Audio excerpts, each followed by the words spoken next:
ಇವತ್ತು ಟ್ರಾಫಿಕ್ನ ಕಡಿಮೆ ಮಾಡಬೇಕು, ಮೆಟ್ರೋ ಜಾಸ್ತಿ ಮಾಡಬೇಕು ಅನ್ನೋ ದೃಷ್ಟಿಯಿಂದ ನಾನು ರಿವ್ಯೂ ಮಾಡಲಿಕ್ಕೆ ಬಂದಿದ್ದೇನೆ. ಒಟ್ಟು ಈಗ 96 ಕಿಲೋಮೀಟರ್ ಚಾಲನೆಯಲ್ಲಿದೆ ಮೆಟ್ರೋ. ನಾವೇನು ಎಲ್ಲೋ ಲೈನ್ ಪ್ರಾರಂಭ ಮಾಡಿದೋ ನಾವು ಬಂದ ಮೇಲೆ ಒಟ್ಟು 24 ಕಿಲೋಮೀಟರ್ ನಾನು ಬಂದ ಮೇಲೆ ಆಡ್ ಮಾಡಿದ್ದೀನಿ, ಅಂದ್ರೆ ಪ್ರಾರಂಭ ಮಾಡಿದ್ದೀನಿ. 1,00,000 ಜನ ದಿನಕ್ಕೆ ಆ ಎಲೆಕ್ಟ್ರಾನಿಕ್ ಸಿಟಿ ಆ ಲೈನ್ ಅಲ್ಲಿ ಪ್ರಯಾಣ ಮಾಡ್ತಾ ಇದ್ದಾರೆ. ಸೊ ನಮ್ಮ ಟ್ರಾಫಿಕ್ ಪೊಲೀಸ್ ಅವರು ಕೂಡ ಆ ರಸ್ತೆಯಲ್ಲಿ 30% ಟ್ರಾಫಿಕ್ ಕಡಿಮೆ ಆಗಿದೆ ಅನ್ನೋದನ್ನ ನಮಗೆ ಮಾಹಿತಿಯನ್ನ ಕೊಟ್ಟಿದ್ದಾರೆ. ಈಗ ನೆಕ್ಸ್ಟ್ ಮೇ ಡಿಸೆಂಬರ್ ಮಧ್ಯದಲ್ಲಿ ಎಲಿವೇಟೆಡ್ ಅಂಡರ್ ಗ್ರೌಂಡ್ ಇವೆಲ್ಲ ಸೇರಿ ಡಿಸೆಂಬರ್ ವರೆಗೂ ನೆಕ್ಸ್ಟ್ 41 ಕಿಲೋಮೀಟರ್ ಆಡ್ ಮಾಡ್ತಾ ಇದೀವಿ. ಯಾವ್ದಾವ್ದು ಆಡ್ ಮಾಡ್ತಾ ಇದೀವಿ ನಿಮ್ಗೆ ಮಾಹಿತಿನ ನಾನು ನಿಮ್ಗೆ ವಾಟ್ಸಪ್ ಅಲ್ಲಿ ನಿಮ್ಗೆಲ್ಲರೂ ಕೂಡ ನಾನು ತಿಳಿಸ್ತೇನೆ.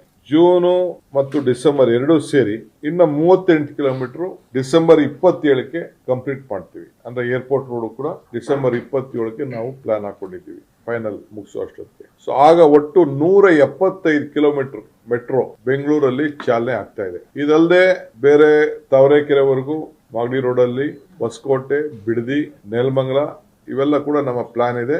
ಕೆಲವು ಜಾಗದಲ್ಲಿ ಈಗಾಗಲೇ ನಾವು ಒಂದು ಸ್ಟೇಜ್ ತೆಗೆದುಕೊಂಡಿದ್ದೇವೆ. ಮಿಕ್ಕಿದು DPR ಕೂಡ ತಯಾರಾಗ್ತಾ ಇದೆ. ಅದು ಫೈನಲ್ ಆದ ತಕ್ಷಣ ನಿಮ್ಗೆ ನಾನು ಇನ್ನೊಂದು ತಿಂಗಳಲ್ಲಿ ನಿಮ್ಗೆ ನಾನು ತಿಳಿಸ್ತೇನೆ. ಸುಮಾರು ನೆಕ್ಸ್ಟ್ ಮಂತ್ ಸುಮಾರು 100 ಕಿಲೋಮೀಟರ್ ಅಷ್ಟು ಥರ್ಡ್ ಫೇಸ್ ಟೆಂಡರಿಂಗ್ ಆಗ್ತದೆ, including elevated corridor double line 42 kilometre 43 kilometre ಆಗ್ತದೆ.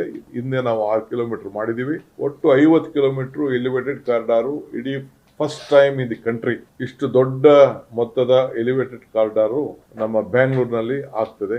ಒಂದು ಟ್ರಾಫಿಕ್ ಕಡಿಮೆ ಮಾಡಬೇಕು ಮತ್ತು ಜನರು ಕೂಡ ಟ್ರೈನ್ ಅಲ್ಲಿ ಹೋಗೋರು ಕೂಡ ಅನುಕೂಲ ಆಗ್ಬೇಕು, ಒಂದು ಮೆಟ್ರೋ ಅಲ್ಲಿ ಹೋಗೋದು ಕೂಡ ಅನುಕೂಲ ಆಗ್ಬೇಕು ಅಂತ ನಾವು ಈ ವ್ಯವಸ್ಥೆನ ಈಗ ಫಾಸ್ಟ್ ಆಗಿ ಆಗ್ಬೇಕು ಅಂತ ನಾವು ತೀರ್ಮಾನವನ್ನ ಮಾಡಿದ್ದೇವೆ.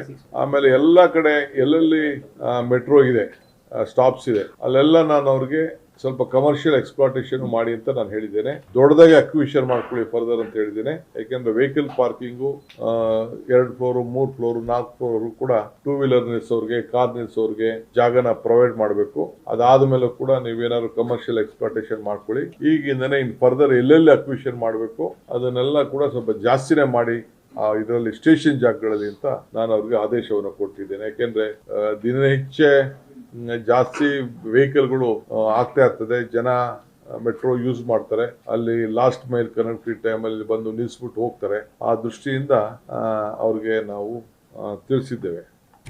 ಇದು ಮೇಜರ್ ಡಿಸಿಷನ್ಗಳನ್ನ ನಾವು ಇವತ್ತು ತೆಗೆದುಕೊಂಡಿದ್ದೇವೆ.